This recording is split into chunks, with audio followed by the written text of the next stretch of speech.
I have with me Jakub Caban and Bartek Idzikowski.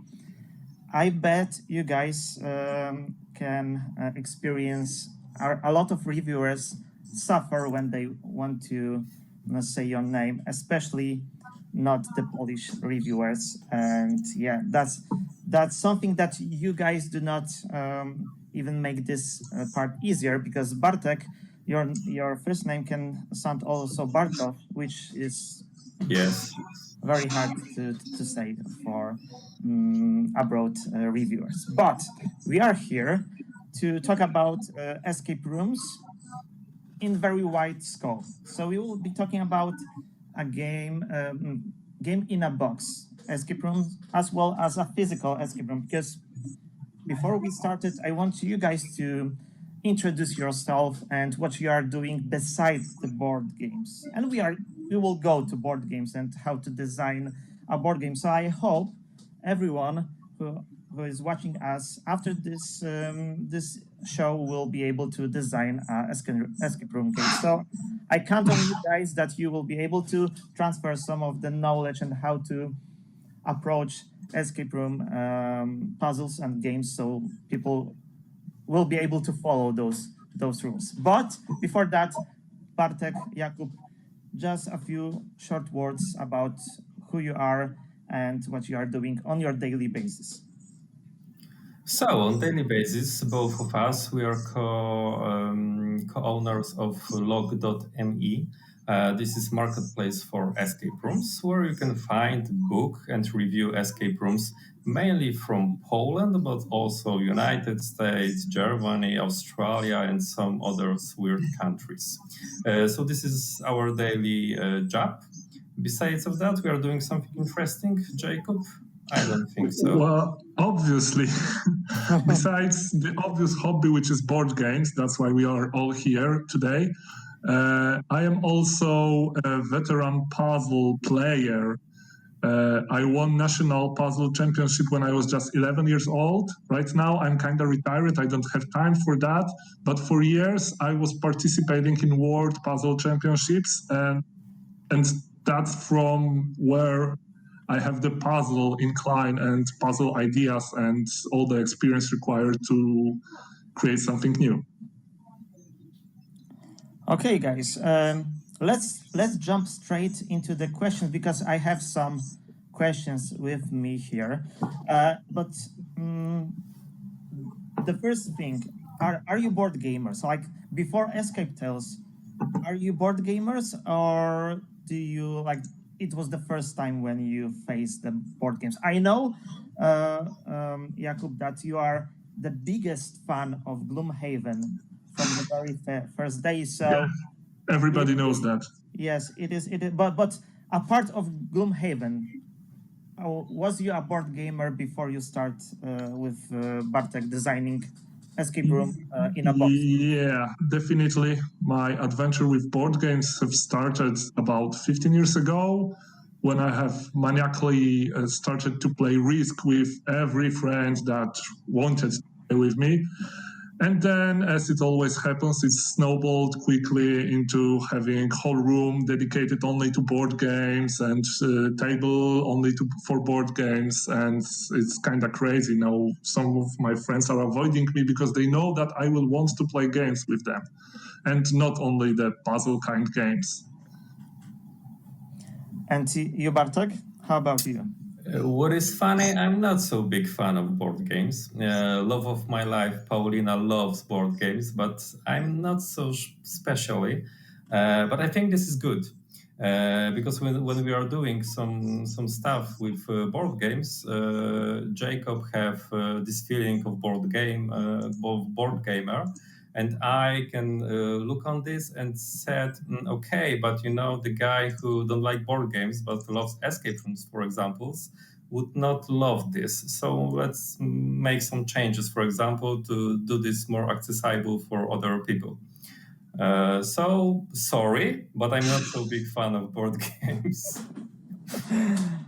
Okay, but as you said, it is good because you have fresh look on what Kuba is forcing you to do when designing a new part of the puzzle game. But I must ask Jakub, because for obvious reason, Gloomhaven is the best game for Jakub, and I can believe that the second one in the line is Frosthaven. So I will not. I want to put that out from the table. But is there any other game that is your favorite board game? Well, Jaws of the Lion, of course. I forgot to. But talking about not Gloomhaven at all, I'm playing mostly recently a lot of Spirit Island, and I absolutely love it. Also, I own all parts that were ever published of Eon's End, and I also love to play it, but most of my friends don't, so it's not on the table that often. I love cooperative games. I dislike games where you are just scoring points, the typical Euro games, because my friends tell me that it's not fun to play with me if I calculate too much. So I tend to play mostly cooperative games, and I absolutely love them. Okay.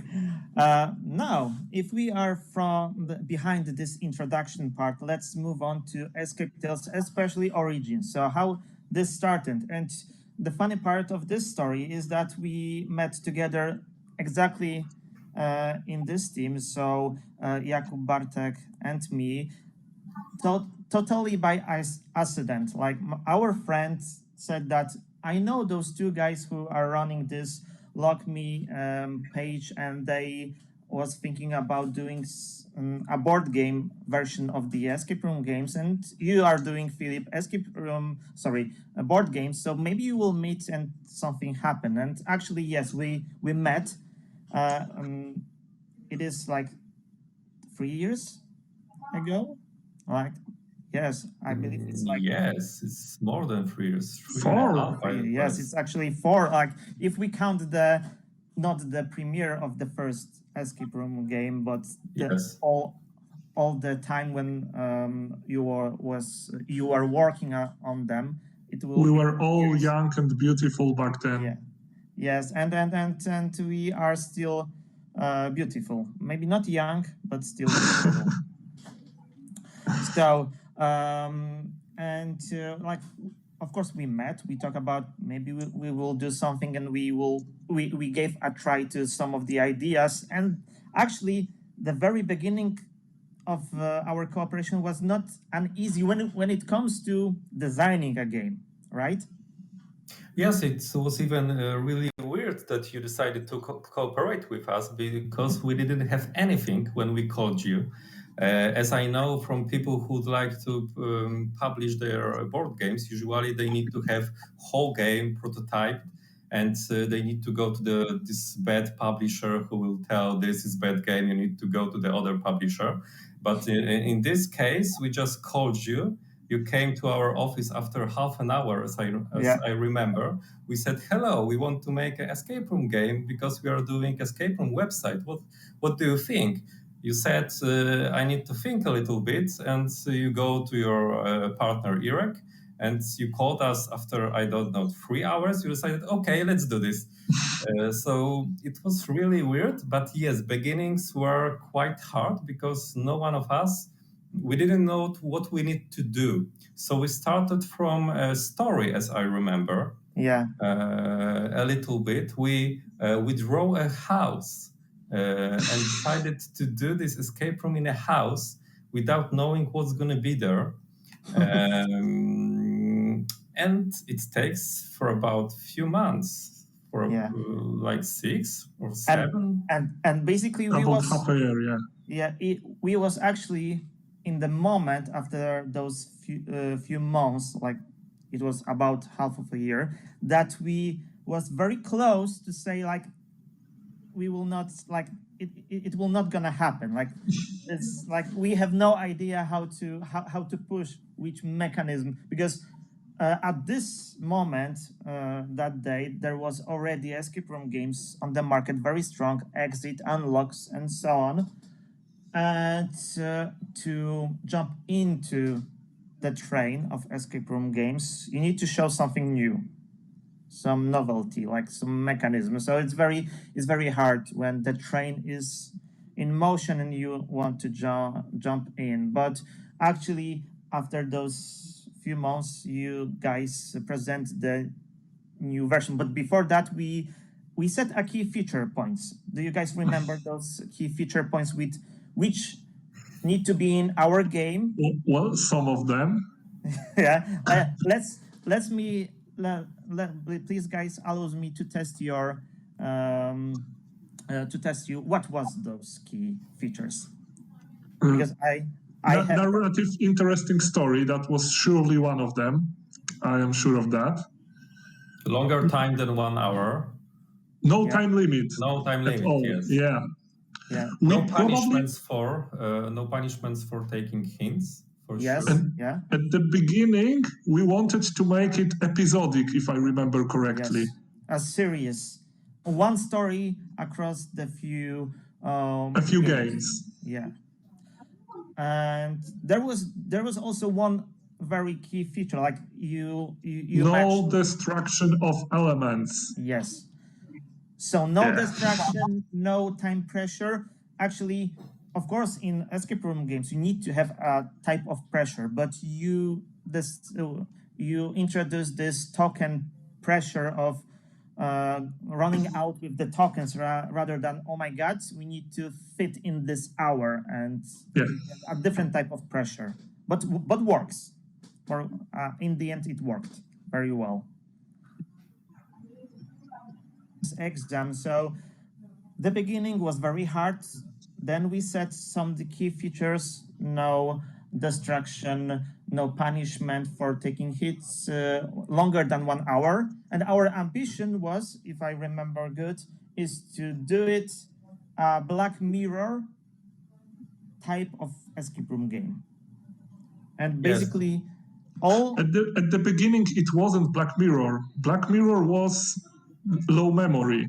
At the beginning, we were talking about a story like Life is Strange. This was our point of interest. That's true. Then it emerged to Black Mirror in sci-fi world for low memory. Yeah, because back then they announced the second season of Black Mirror, and we decided that we will follow that, because if they will do the next season, there will be again interest of very hard topic themes on the market, which every episode of Black Mirror is. And apparently people saw that Black Mirror-ish thingy in our game, because in some of the reviews people was talking like this is escape room Black Mirror type of the game. So we can say that you achieved this, guys. So yeah, that was the origins of Escape Tales, and then we went through all three games in the line, and still the first game is the most popular. Yes, I think because of the story. I remember that the best thing we heard about the first game was that the people, mainly men, were crying during the game. During just the prologue. Yes, because they have daughters and it was too hard for them. For us, this was the best review ever. Sorry. But let's talk about how to design the escape room games, like how to approach this subject. Because to be honest, we have no options, guys, to cooperate with you, because there is no way we could design a box of puzzles by ourselves. It is a completely different set of skills. So talking about set of skills, from your experience of creating physical escape rooms and now also a board game escape rooms, what is the skill set you need to have? And if this skill set is something that you can train, or I don't know, you need to have this type of mind when you're designing puzzles? That's a very difficult question and a broad one. Surely to design just the puzzle, let's dissect the question into parts. If you are talking about the puzzles, you definitely need experience in puzzles, all sorts of puzzles. You need logical thinking and some creativity. That part is easy for sure. About creating engaging story and interesting story, well, we're probably not the best people to ask, but you have to have some inspiration, probably some writing skills, at least at the basic level, because later some professional writer can help or not, depends on the requirements. About the board game, well, we could ask you what are the real factors that are needed to create, for example, mandala stones. But joining all those things together is, well, the most difficult of all, because the puzzles must fit the team. The team must fit the story must fit in the box, and it must be still a board game. And this board game must again have those puzzles incorporated. I don't know, maybe some management skills, I don't know how to call them. Bartek? I think we have two approaches to do this. First one is to firstly design a story and design rooms or spaces where the game will be, and put puzzles into this story. Just let puzzles to continue the story. When you will solve the story, it should be naturally for you that this log was surely there. This is the first possible approach. But when you will run out of any more new ideas, the other approach is to firstly think about just puzzles and later just try to fit in. So it really depends about what's your mood, how many puzzles you discovered yesterday. Because our job, we are not only doing board games. We have, for example, years when we need to make one big board game for about 45 puzzles, then 2 stages of World Escape Room Championships with about 60 puzzles, and later do some more stuff with puzzles. So in 1 year, we need to do a lot of puzzles. So we have few approaches to do something new. So it really depends. Each of our game was in different stage of our minds when we were creating this. So it's even really interesting how to do this, because the first one was really fresh.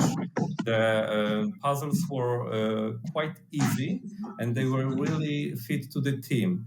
The second game was when we were doing low memory after really long year with puzzles. And low memory is really hard game because we wanted to do something ambitious after doing some easy puzzles. And Children of Wormwoods was again back to the roots. We started from a story and we decided to do something easier, but really fit it into the story. So there is no one way. I think we always fit to our how we feel these days. And how about the type of puzzles? Because some of them are mathematical puzzles and some of them are logic visual puzzles. Like you need to see, you need to dive in and connect dots, not mathematically. What type of puzzles are more welcome for people? Like what drag people attention to? Like when you design the first, the second, and the third game, and you decided what will be the percentage of mathematical and visual puzzles. What is the golden key to keep the attention for the whole story, for the whole game? And I need to remember that playing from the beginning to the end, it can take you about 2 to 3 hours. So what is the mix of those both type of puzzles to keep the attention of people? Or maybe there is any curve that logical, mathematical, logical. I don't know. Like I'm asking you. I don't Yeah. Well, actually, there is none because it is not about the mix of types of puzzles. It is about fitting the puzzles into the story and at the right time in the story. It was very well visible, especially in The Awakening, because it was the most linear and we had the most space to model emotions and puzzles, difficulty, and types. If you look at the story in The Awakening, obviously the puzzles start very easy and not a lot of mathematical or difficult logical puzzles. Some visual ones, find the differences, find the path on the image or something like that. Then near half of the game, I think, we've made a room with really difficult puzzles, which were joining visual, logical, and even sometimes mathematical parts in one puzzle, because this was the room where the emotions during the game were accumulated the most. And we wanted to get most of the attention of the player on this room. So the puzzles must be difficult, so the player stays in this room and remembers it more and engages in it. And then afterwards, again, a round of easier puzzles, some more difficult near the end, and at the end, a sprint of really easy, quick puzzles. This is the way to create an escape room. This is how most successful escape rooms are modeling the emotions and difficulty during the game. And we've put it in the box and it worked. Yeah, exactly. Because like there was like because I used to go to physical escape rooms as well, and sometimes the first rooms like at the beginning, you always start from small room with some easy puzzles, and I must say there was there's one escape room in Wrocław which I visited, and we was introduced to the story, and the lady pushed us to the first location, and we was looking on the camera for 10 minutes when the lady called us on the radio and said like the room started, because we did not notice that we are actually in the very first room in the location one, and actually that was very hard room. I can't remember the name of the room, but I'm pretty sure you visited by yourself as well, because it is in Wrocław. You are in Wrocław as well. So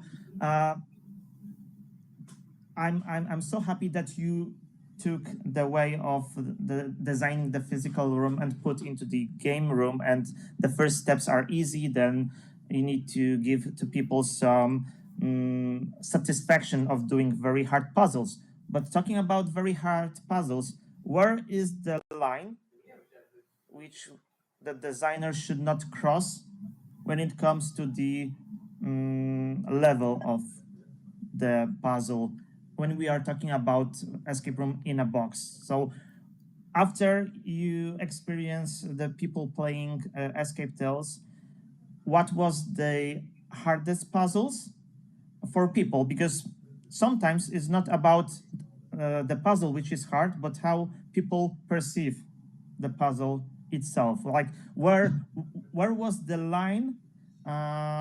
Which of the riddles in the escape tales line was the line which you said like we cannot cross that one? Usually people hate math puzzles. I think because they think when they see numbers, they are thinking about their schools, and they don't want to add something or do any other things. So even if math puzzles is easy, people usually think it's hard because it's math puzzle. In the first game, the hardest puzzle was in a fridge, And it was a math puzzle mainly. But it's a great puzzle. Yes, but it's visual and math puzzle, and people hate it. Those who solved it, they loved it, but they're Yes. minority. So in the first game, it was the line. In the second game, Teddy bears and calendar, of course. yes, teddy bears and calendars. I have, I'm sorry that I cut in, but I have 1 or 2 people have sent me geek mail just to say, hey, after a week of solving this puzzle, my husband did it and he loves it. I still don't understand it, but it must be great. So it was hard line. But during mainly testing the game, it's quite hard to decide what we need to delete from the game, because we designed really cool extra puzzle. Maybe a little bit hard, but this is really cool puzzle for us. Some testers said, this is quite difficult. The second testers said this is really difficult, but we still in our heads this puzzle is quite easy, because you need to do something and something. It's quite easy. So mainly we decided to keep these puzzles, and it was rather wrong ideas. This time. Yes, mainly in low memory. Because it's the hardest one.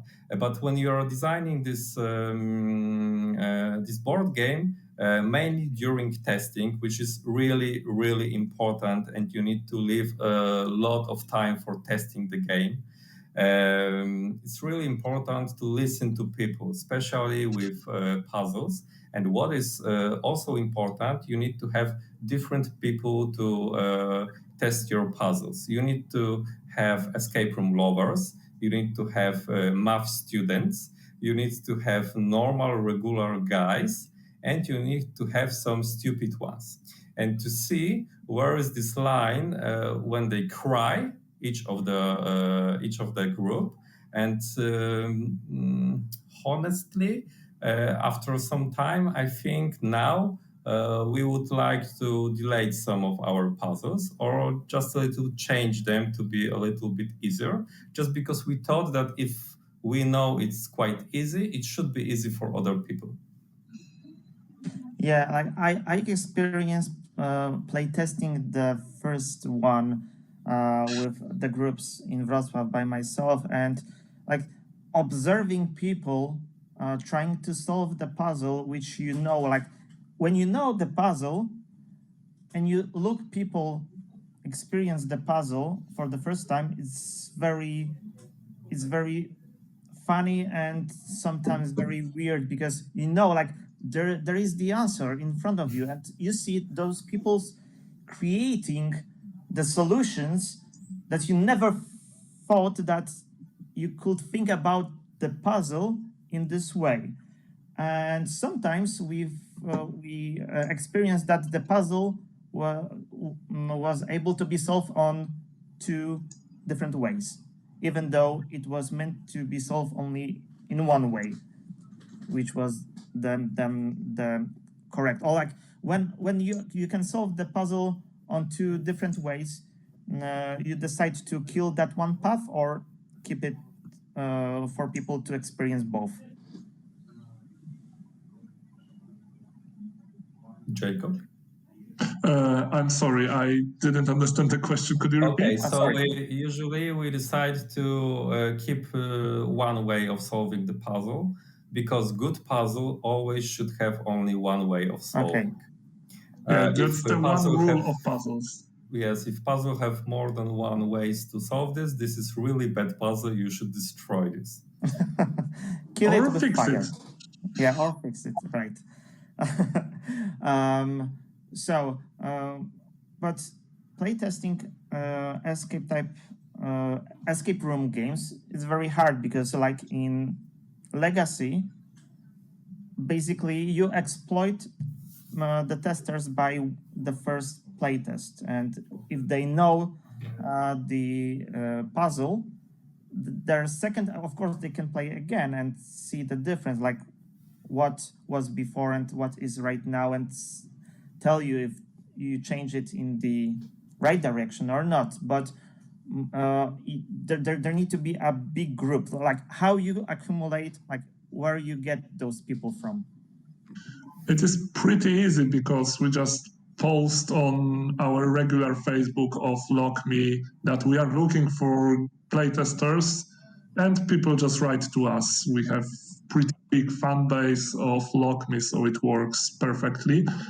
But these are mostly people that are escape room enthusiasts, so they're one of the groups that we need. If we need people that are not experienced with escape rooms or people that are stupid, well, then we have to ask our publisher to find some more testers. And we did. We have a lot of people playtesting. So we talk about the difficulty of puzzles, and what you get from what was the feedback from the market when you published when we published the first Escape Tales game, and then the second? Like, did you change the way how you creating puzzles based on the feedback of the people, and what was the change, if there was any? Feedback after first game was really good because it was fresh approach to the escape room games. The biggest difference than the others was this no time limit in this game. So our game was for about 6 hours long. It was really mind-blowing for people that escape room can be so long. For the second game, we decided, okay, let's do it a little bit longer even, because people love it. And it was a bad idea, because there is always limit what people can, how long they can play game. And for example, how long we can keep on, we can be alive on tests, for example. Because testing longer games in one sitting, it's really hard. Bad idea. Yes, it's really bad idea. But with each game, we learned something. From the first one, after first one, we were really optimistic and sky is the limit. After second one, we saw, okay, hold on. We can't do everything what we want. This is game for people, not for us. So we need to make something more accessible. So we do it with the third one, and I think we approach this. And right now, after the third game, we designed this book, which was even harder because we didn't even have any possibilities to use colors, for example, in this game. So it was something new for us. But these 3 games learned us what people love, how they approach, how they solve puzzles, and how much time they want to spend on one puzzle. So I think we succeeded in this book. The whole book is quite long, but every puzzle I think is different. And people mainly were happy after solving this, even if they weren't able to solve this by their own. Yeah, and because we switch to the book of rituals, so the escape room in a book. So basically, you moved from designing physical escape room. We are doing still physical escape rooms, to escape room in a box, and then escape room in a book. If you would compare designing, which is the biggest challenge? I think the bigger challenge is still the board game, just because the amount of components that need to fit each other.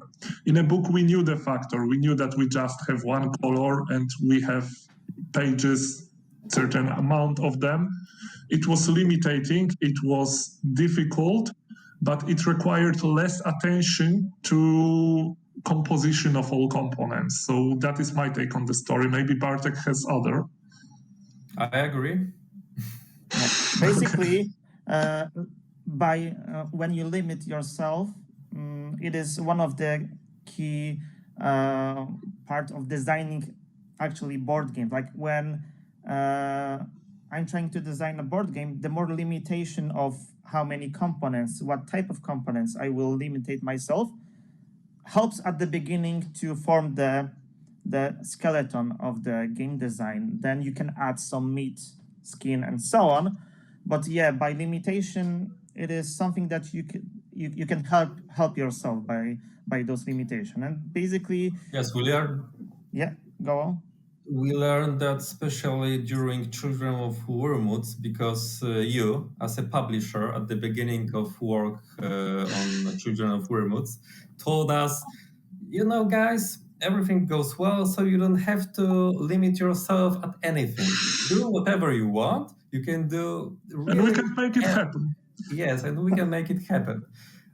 So we and made it was a lie. Yes, it was a lie, first of all. And we did game a little bit too big. But finally, it's really great game. But it was really hard because there was no limitation. Our first works was really, really hard because we didn't know what to do, if we can do anything. So don't do this anymore. Okay. We will. Don't lie to us. Yes, like the next game, only 10 cards and 1 pen. That's all. Okay. Yeah. Challenge accepted. So let's talk about a physical, because we went through all the board game and books stuff. How about designing a physical room? Because it is for sure the most expensive part, and it is not easy to fix when you go into the went to the death path, and you need to rewind a part of it, because you need to build the room and then change the room if something is needed to update. In Escape Tales, you just need to reprint some cards. So how long you are designing an escape room, like the physical escape room, full scale escape room? What is the time span we are talking about? But first of all, we need to admit that we never designed full-time escape room, just because we are designing escape rooms, physical ones, but we are designing them for our competition, like championship. This is quite different because they're limited by time. These escape rooms are usually 20 minutes long, and they can be extremely, extremely hard ones. So for us, it's quite easy. Basically, it took us for about, one evening to think about the idea of room and mainly about puzzles, and later just to fit them in. And we've got companies that they will do this for us. So this, for us, it's not so complicated. But we know people who design stronger, bigger escape rooms, and it can take months of work, even if there is only for about 14 puzzles in one room for 1 hour. But they need to think about everything because they need to build this, and it's really hard to change this after building. And what cost we are talking about when... if I want to have a room and I want to invest money in making an escape room, what type and cost we need to face when we are doing that? Of course, let's put sky is the limit. We want to have a really good escape room, which will take 90 minutes for 4 people to go through. A few rooms that you will explore, and this needs to be really good, and the experience and immersion on very high level. I want to do a really good room that will dominate my local, I don't know, city, let's say. For 10 million, we can build it for you, okay? Okay. But even from the story of the people you are working with, which design and build escape room, like what is the money you need to have to start thinking about that? Well, it's really hard to tell, because there is some really good rooms made for not so much money. For example, I don't know, 20,000 zlotys. Sorry, but we are in Poland, so we need to talk about our currency. 5K euro. Yes, but there is also rooms for about, I don't know, almost 100,000 euros. So the limitation is your imagination. So I can't tell you really how much you need to spend on good escape room, but if you have a lot of money, you really can spend this. What was your and maybe Kuba, you have something to add to that? No, you don't want to share the amount. I just wanted to drag some information from you to invest some money.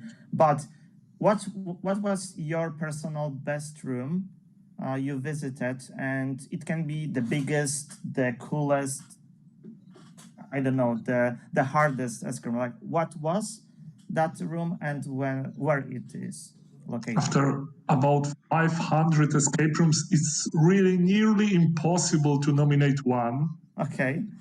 I have really hard time doing it. But, there are just too many good rooms.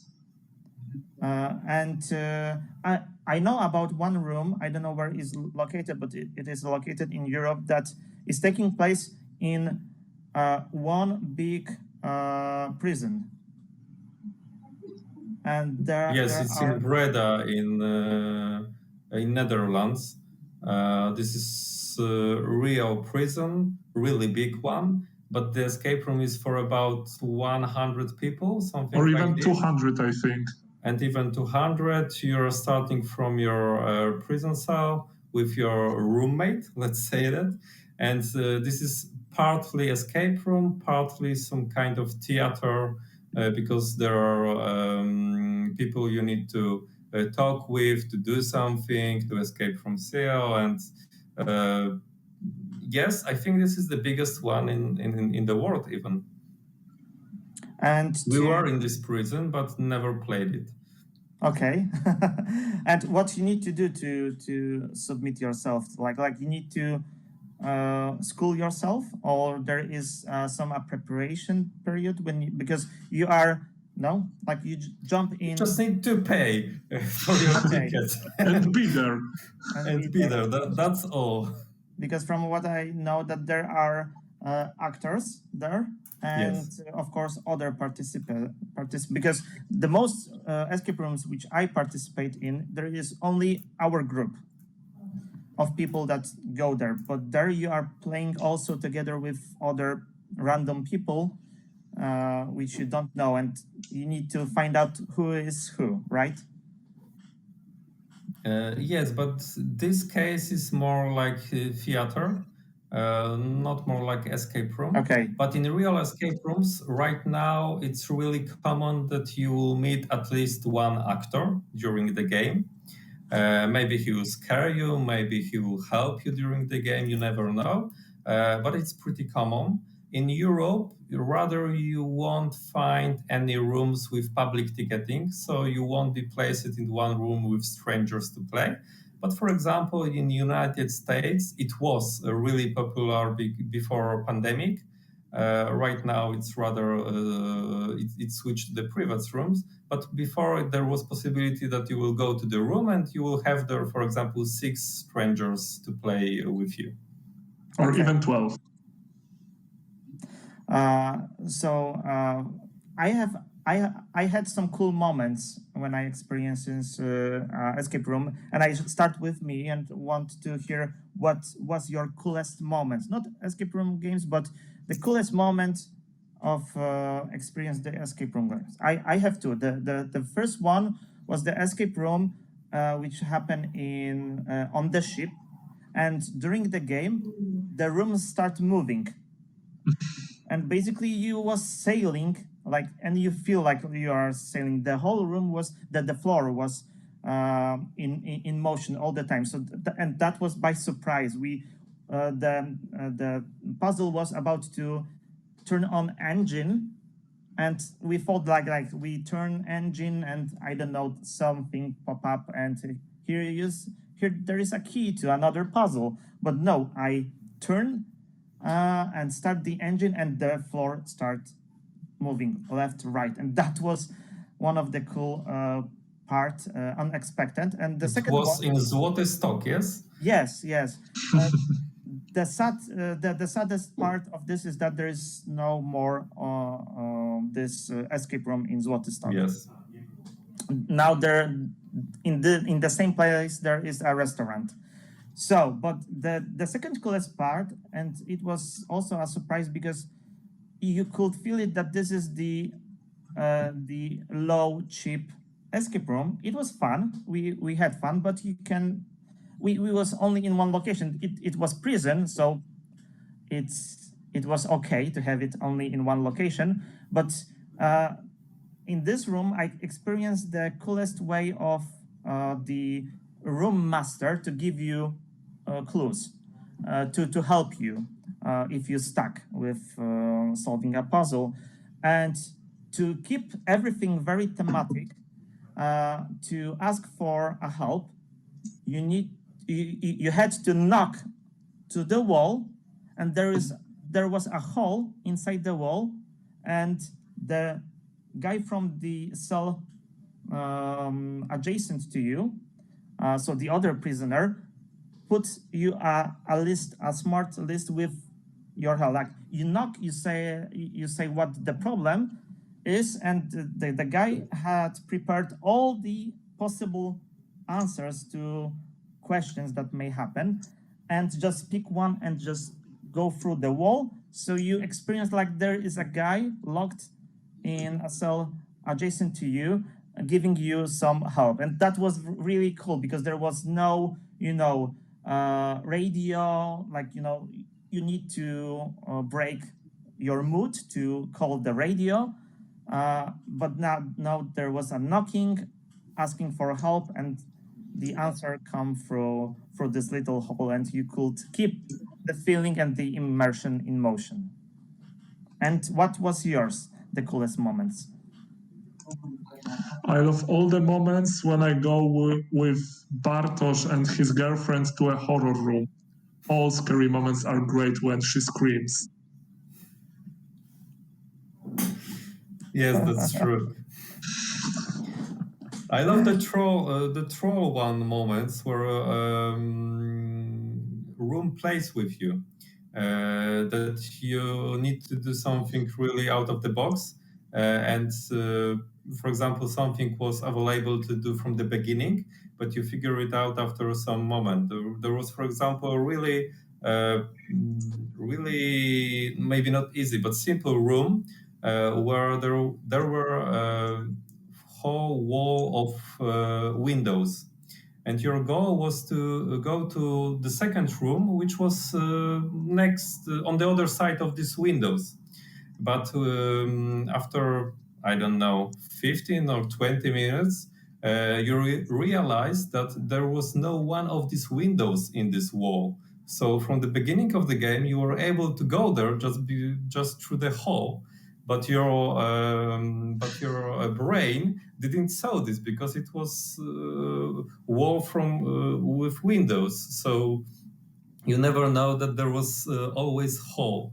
So this kind of moment when you realize that something what you see is not the same what you think it was. It's always interesting.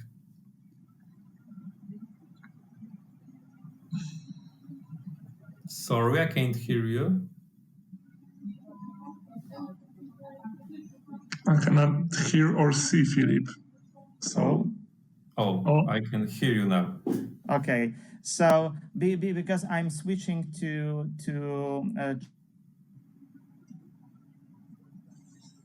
and we lost. Okay, so I cannot switch the screen. So basically, I try to say this from what I remember. Like there is an escape room, wyjście awaryjne, in the chat section, watching us. Hello. Yes, hello. And when we was talking about those coolest moments, wyjście awaryjne said that they heard that there is an escape room on the real ship, which at some point it started floating, and you need to like the water pop up, and you need to climb on the furniture up. So yeah, that can be really surprising when you are in the room and the water come in, right? Yes, we never heard about this one. I'd love to play it. So guys, we are reaching our momentum here, I believe. Rainer, is there any questions in the chat room which we can answer, having guys here?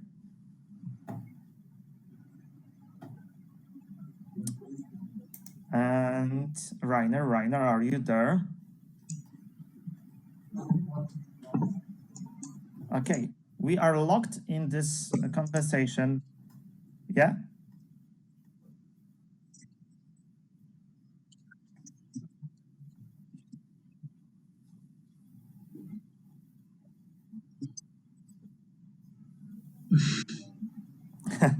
But for just the last thing, that because we are facing the end of the conversation, because we need to prepare for the next event, to not only talk about Escape Tales, the game you design, are there any escape room board games you like and you can recommend to people?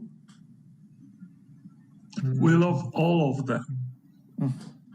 Yes. That's I the think answer. my favorite series beyond Escape Tales will be Unlocked because of the simplicity of its system. Yeah. My favorite, I think, is 50 Clues because of the theme, I think.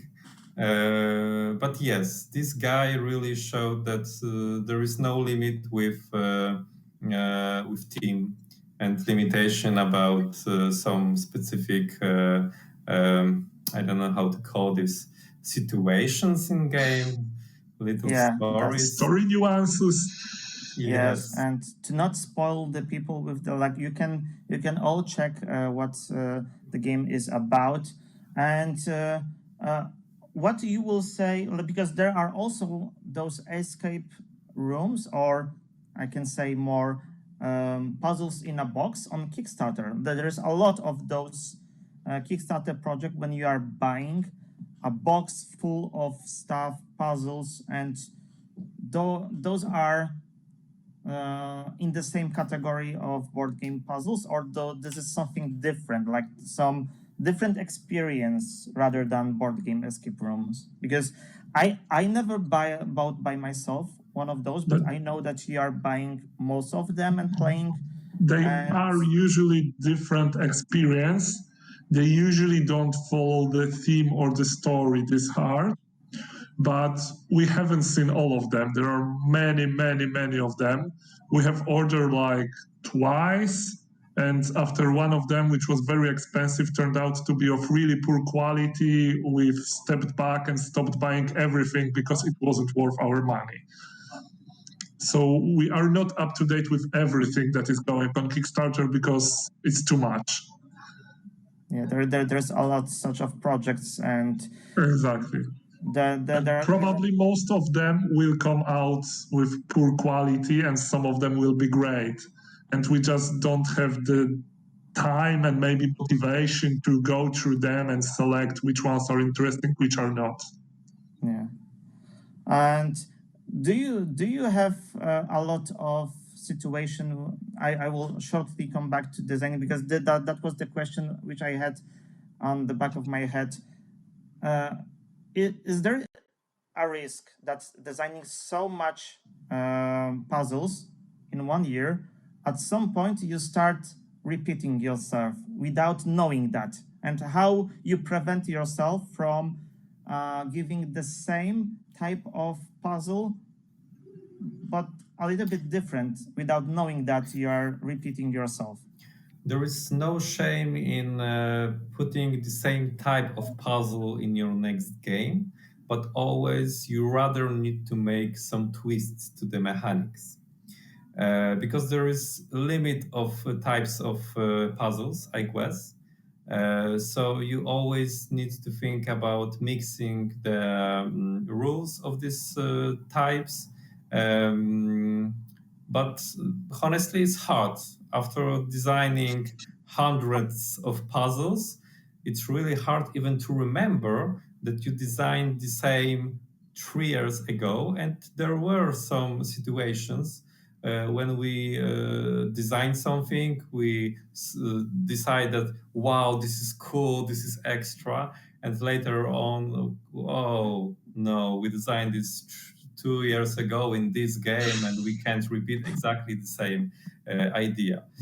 So this is a little trap, but you need to be creative just. Yeah. And by knowing that from Jakub that you visited more than 500 escape room, it's even very easy to, by accident, came up with the puzzle that you experienced in the past, right?